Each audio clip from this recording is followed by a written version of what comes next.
One, economic relations are not really the base of society. You know, if you think about it, you could have a certain economic system, but if the trust breaks down, then is that economic system going to work? If you believe that other people are going to cheat you, are you going to make a deal with somebody? No. So there's a moral trust that is needed for economics to work. He looked very externally at, he just saw people, buying and selling. He thinks, oh, that's what causes people to do what they do. But there's a deeper level. In many countries, the system does not really work because there's a lot of corruption. Actually, free enterprise only works when there's a level of trust in the society.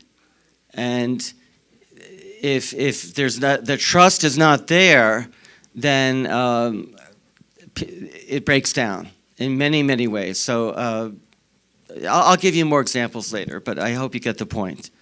And then number two, struggle is not always between classes. There's struggle between different ethnic groups sometimes. There's even struggle within the family, right? Did you notice sometimes there's struggle inside your own marriage or family? No, don't tell me, okay? Hopefully not physical struggle, but there's all kinds of struggle, not just between classes. All right, hold on.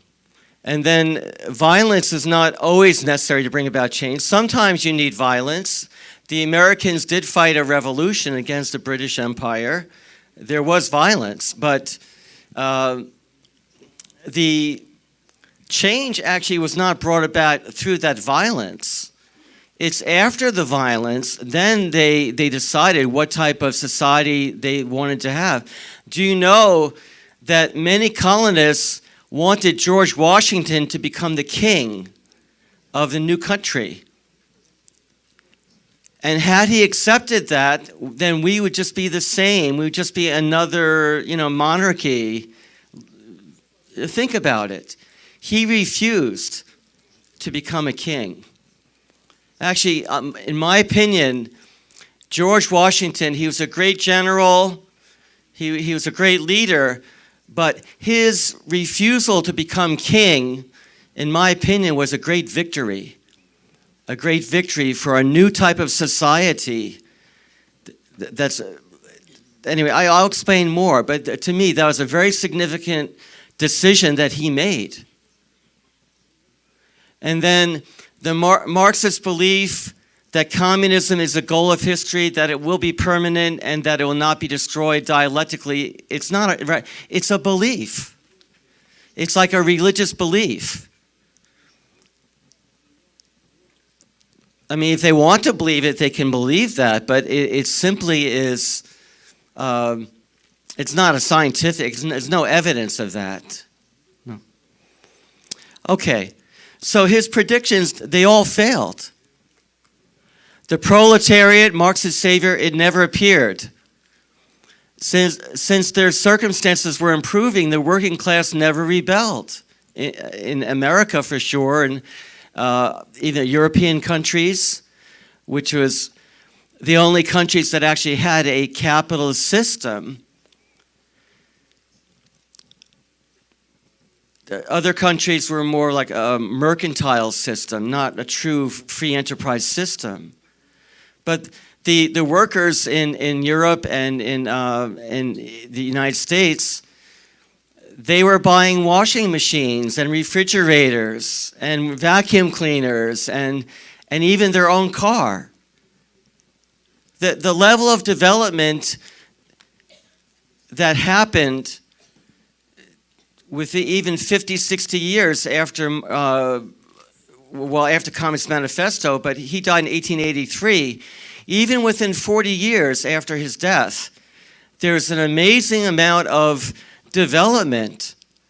And the workers really had, Henry Ford built the Model T Ford. and made it affordable for even not just rich people, but very kind of middle-class people to buy their own car. That's an amazing thing. Many workers in Europe and in America, Japan, they have 2 or 3 cars, right? So, all right. So his prediction of a proletarian revolution in capitalist countries, it never happened. The revolution that Lenin organized in Russia, he organized a revolutionary vanguard of intellectuals, disgruntled peasants and soldiers. Russia was not a capitalist country. It did not have free enterprise. You know, Marx says that religion is the opiate of the people, but communism, Marxism, is the opiate of intellectuals. It's their opium. It's their drug. They dream of they think they're smarter than everybody else. They dream of controlling everything and running everything, even though they never even probably grew one piece of corn. They don't even know how to grow one plant or create one factory. And they think arrogantly. There's an arrogance of intellectuals. We respect so-called experts. You can see with the coronavirus how much suffering has come about because of predictions from the Imperial College of London, where they predicted that 2 million Americans would die from coronavirus. And these predictions scared the leaders of the world. But these were false predictions. And we have to be very careful. The so-called scientists, they claim, we worship science, actually. In the modern world, the most common religion is worship of science and so-called experts. Many cases, they do not know. Their predictions are 99% wrong and false. We should not give them that much respect. But the leftist, materialist worldview is actually the biggest religion in the world today. People worship human beings and their intellect, and many times they are wrong. They are very wrong. And they need to be guided by the internal truth that comes from God. Okay. So Marxism, it's not just an economic theory. It actually has an Eden story without God. It has a story of the original sinless sharing, communal sharing. It has an explanation of a type of fall from grace. It has a historical account of the goal and process of history. It has an explanation of salvation and a savior, which is a proletarian rising up and burning down a lot of buildings. And it promises an end utopia. After all this hatred and warfare and murder and killing, it'll be a beautiful utopia. It's a ridiculous belief system. Ridiculous. Only an intellectual could believe that crap. All right. So in the biblical story of the Bible, the first 2 human ancestors were the beginning of the human race. Actually, I don't know if you know this, but there is research that even from just not Christian viewpoint, even from a scientific, people who don't even believe in God, they know that genetically we are all, everyone on the face of the earth, they found that there's a woman in Africa that we are all related to. Even scientists know that. They know that. They studied the mitochondria in the cell, and they determined that we're all connected to that one woman. Okay, so they have to find the first man, but they know about the woman anyway. Okay, so, but in Marx's viewpoint, this so-called pure man evolved from matter, from natural selection, random mutation, as Darwin theorized, and his species essence was good. There was absolutely no God because everything was created through material forces. That's the belief, the myth that he's teaching.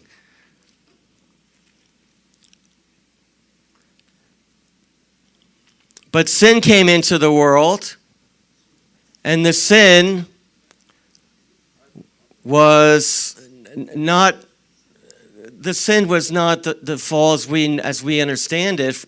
Marx taught that the sin came into the world when people own private property. That's his sin, the sin that caused all the suffering. That's why communists feel they have a right to go and burn down stores and restaurants and buildings and Targets and Walmarts and other businesses, because they view private property as sinful. Private property, in his view, leads to selfishness, greed, exploitation. So, yeah, I just explained this point. Okay. So, Marx gave the ideology a justification for violent revolution. Of course, there are many offshoot movements. Now, Lenin brought his theory to dominate a whole nation, Russia. And he had organized strategies. He trained in secretive forces, using of cheating, violence, iron control, terror. Okay. And he said, a lie told often enough becomes the truth. Sounds like the Democrat Party to me. Okay. CNN, MSD, they keep on saying the same things over and over again. We've been told for 4 years that Trump colluded with Russia, and we had years of investigation. They found that there was no evidence of that. They don't care. They keep on saying it. It doesn't matter what the truth is. So they're good communists. I have to give them credit. All right. Marx's fundamental purpose is to destroy religion. So we in America, we have separation of church and state. We have religious liberty. The government doesn't require that you believe something. The government respects our freedom and our authority to search for truth and to believe in God or not. The government is not involved in that. Actually, in the Constitution of Chanel-Guk, it is also the same way. We will not use government power to force people to believe this or that.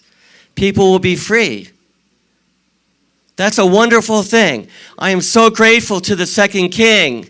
The Constitution of Chanel-Guk, it's a very wonderful document. We are not trying to create another tyranny. So religion is no longer a concern of the state. Government, the state is not in the business of saving souls. But Marx thinks that this arrangement is terrible. Why does Marx not like that? Because it doesn't abolish religion. Religion continues to exist, and for Marx, the mere existence of religion, even privatized religion, cannot be tolerated. Now, also, according to Marx and Engels, the nuclear family must be eliminated. He believed that the exploitation of man by his fellow man begins even in the family relationship. So he wrote, hence property, the nucleus, the first form of which lies in the family, where the wife and children are the slaves of the husband. Our sisters here, I hope that you do not feel like you're a slave of your husband. You have good husbands, right? Okay, I'm glad to hear that. Okay. The latent slavery in the family, though still very crude, is the first property. But even at this early stage, it corresponds perfectly to the definition of modern economists who call it the power of disposing the labor power of others.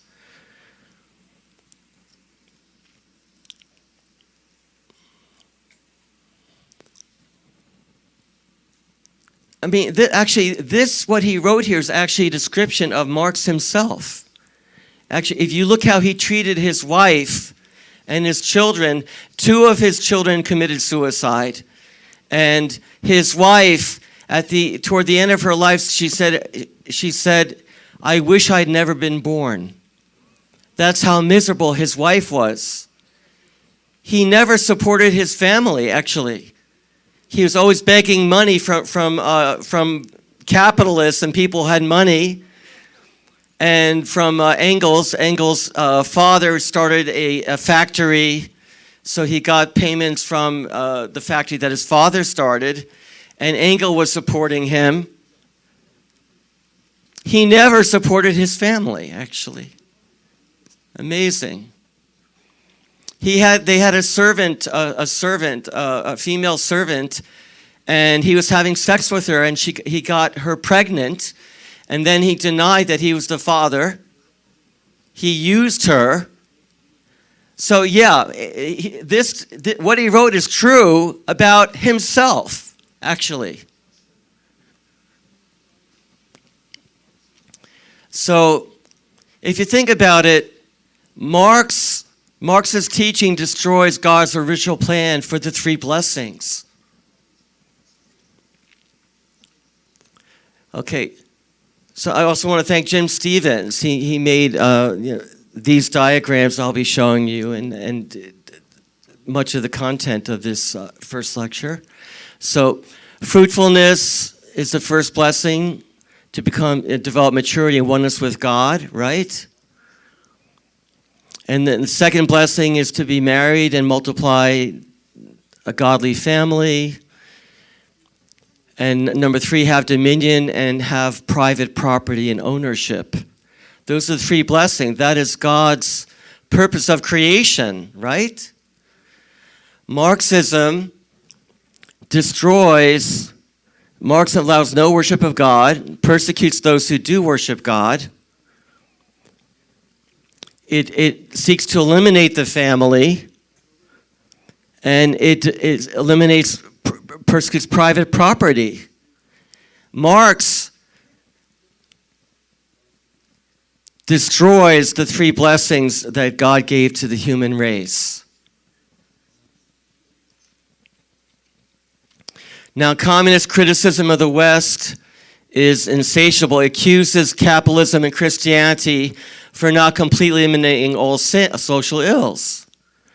So it criticizes exploitation, oppression, racism, sexism, social injustice, poverty, starvation, and desecration, misuse of the environment, imperialism and dictatorships. Actually, if you look at the Soviet Union and communist countries, they all make these things worse. If you look at every communist country, there's more oppression, exploitation. The people there are slaves. You go to North Korea and see what type of society. I mean, if you're in the Communist Party, of course, you are benefited. But the population is treated horribly.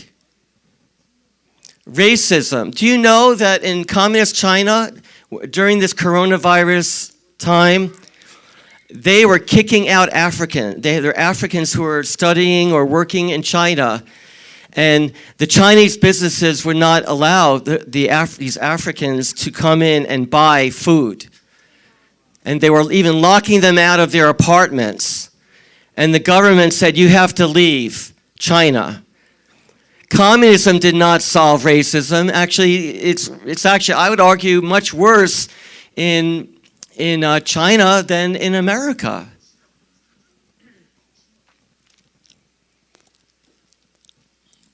Look at the environment. Go to communist countries and see what type of, how their water, is it clean water? The river, our rivers in America are much cleaner than in the communist countries, in Russia and many, many other communist countries. And of course, communism was imperialistic and trying to impose their beliefs and their system on other countries, even through warfare. The Vietnam War, what was that about? That was about Russian-supported communists trying to take over South Korea, to impose communism on South Korea. Unfortunately, through psychological warfare, we did not lose Vietnam War militarily. It was lost through psychological warfare, through our own media. And the Democrats came in control, and we signed a peace treaty with North Vietnam, which they immediately broke after we withdrew our troops. They broke the treaty. They don't believe that there's anything wrong with lying. They'll sign anything. It doesn't matter. They have no intention of same thing with Communist China. They said that they would respect proper economic rules. We allowed them to join the World Trade Organization and with many benefits, and they've broken the rules, and they're stealing our technology. That's what they do. Why should we be surprised?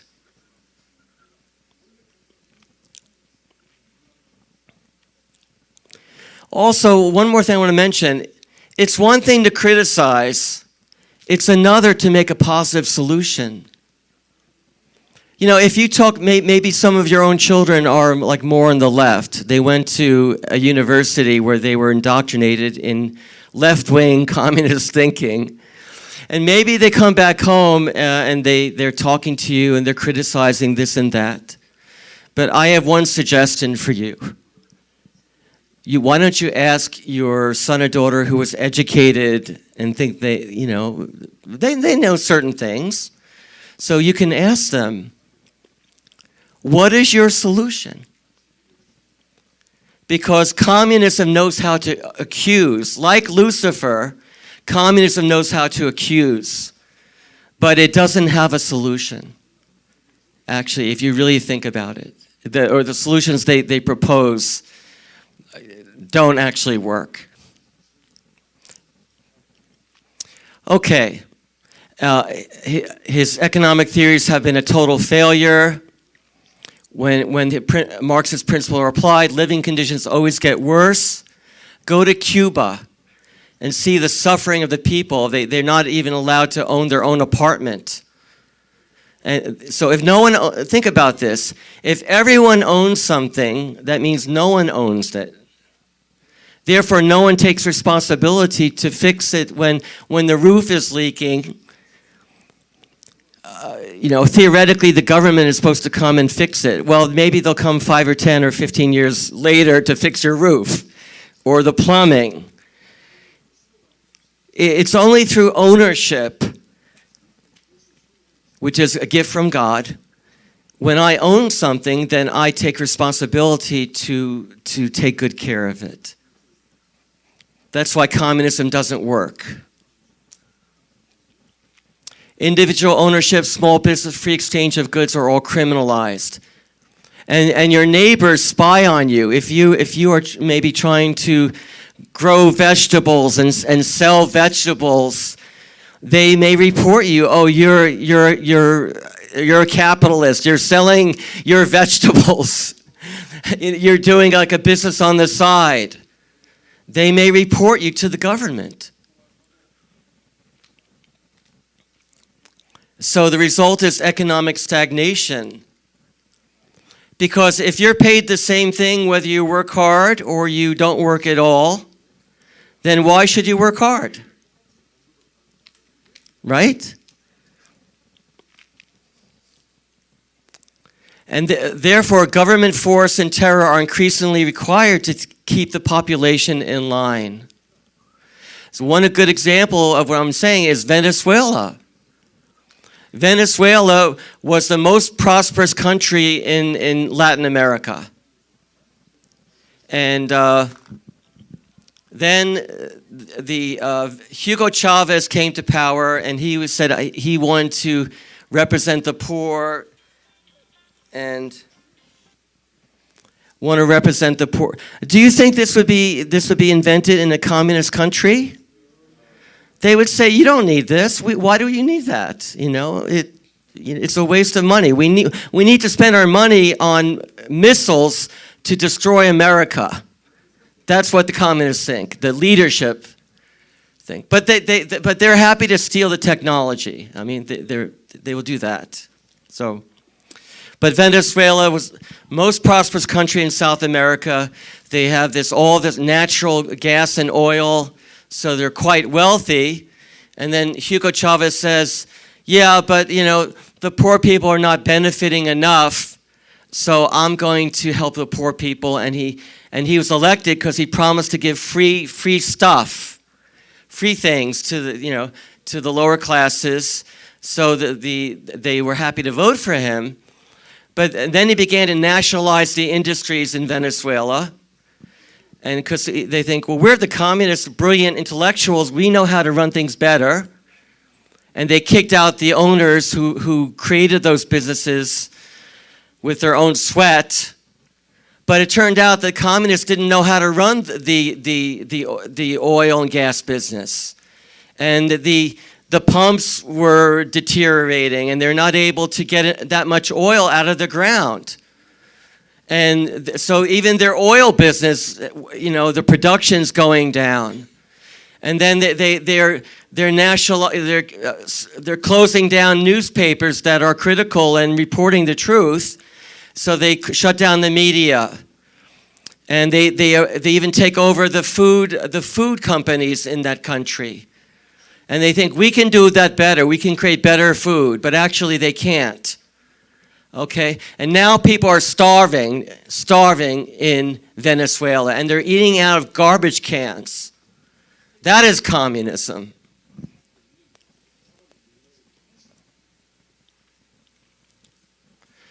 But they need to have a strong, big military police apparatus to keep the people in line.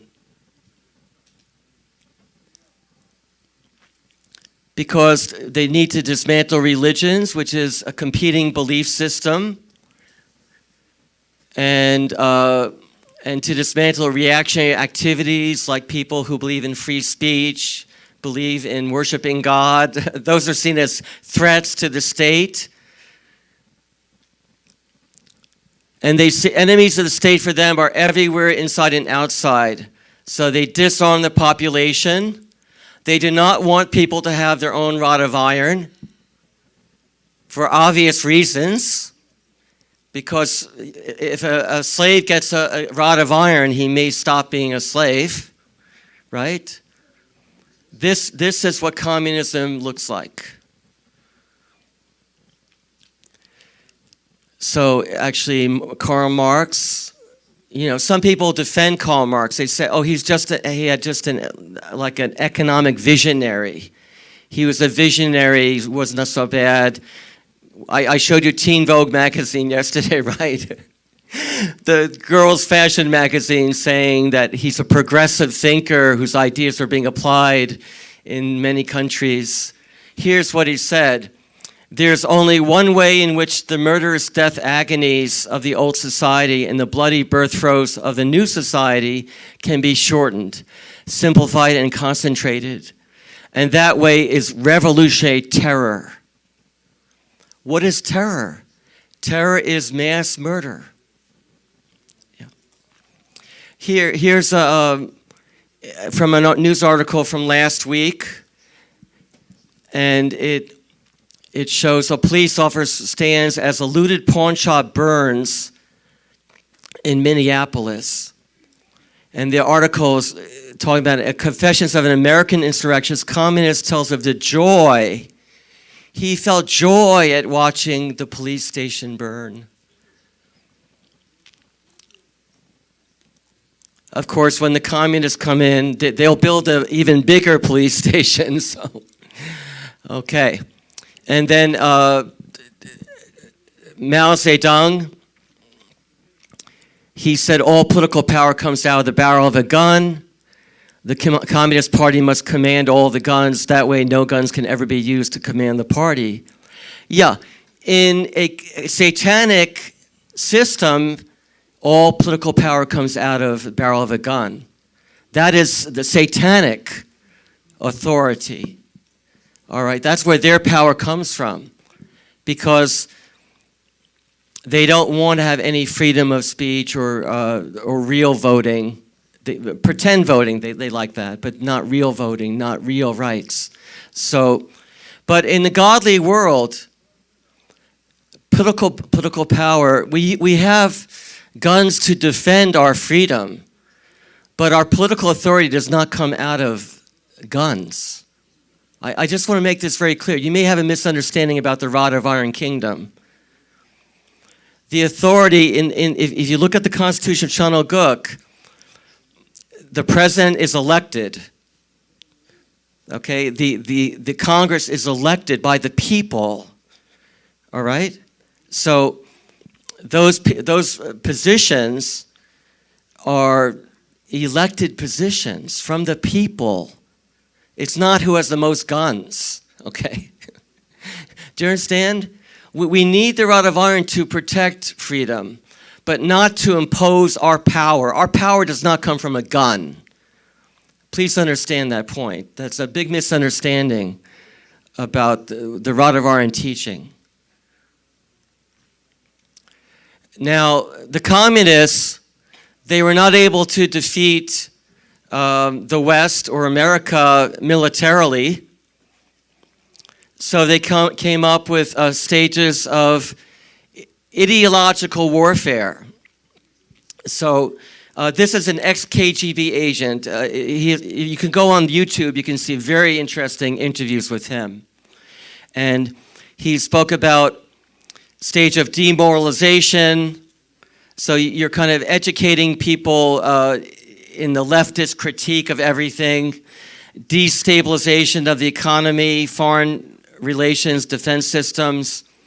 They're doing that right now in America. All these riots are destabilizing America right now. That you create crisis where there's possible to have a violent change of power, structure, and economy. Actually, we're in a crisis right now in America right now. And afterwards, where they want to take power through this new election. If the Democrats win on November 3rd, then they will make many changes in the American system of government, and then there will be normalization, a period of stability based on their new socialist control. So 5 myths of communism, of Marxism. Number 1, that communism is scientific. It is not scientific. Number 2, that there's always oppression from a ruling class. All of history is a class struggle. No. History is developed by innovators, visionaries, sometimes inventors. Technology can change society in many, many ways. Myth number 3, the structure of production determines everything else. That's why they believe that socialists must take over all the means of production. But as we've discussed, The economic system does not control everything. Actually, the underlying beliefs and values and morality, it actually determines a lot about economics. It does have an incentive power. I will not disagree that economics can be an incentive to people, no question about it. But it's not the only factor at all. Number 4, the family is the unit of slavery and needs to be abolished. Maybe Marx's family should have been abolished, okay? Not the rest of us, okay. And number 5, hatred and warfare leads to an unselfish world. Just think about this sentence with me for a second. He taught that class hatred and class warfare would lead to an unselfish world. Think about that. Hatred and warfare lead to peace and prosperity. Does that make any sense? It's ridiculous. Dictatorship leads to freedom. Okay. Tyranny leads to liberation.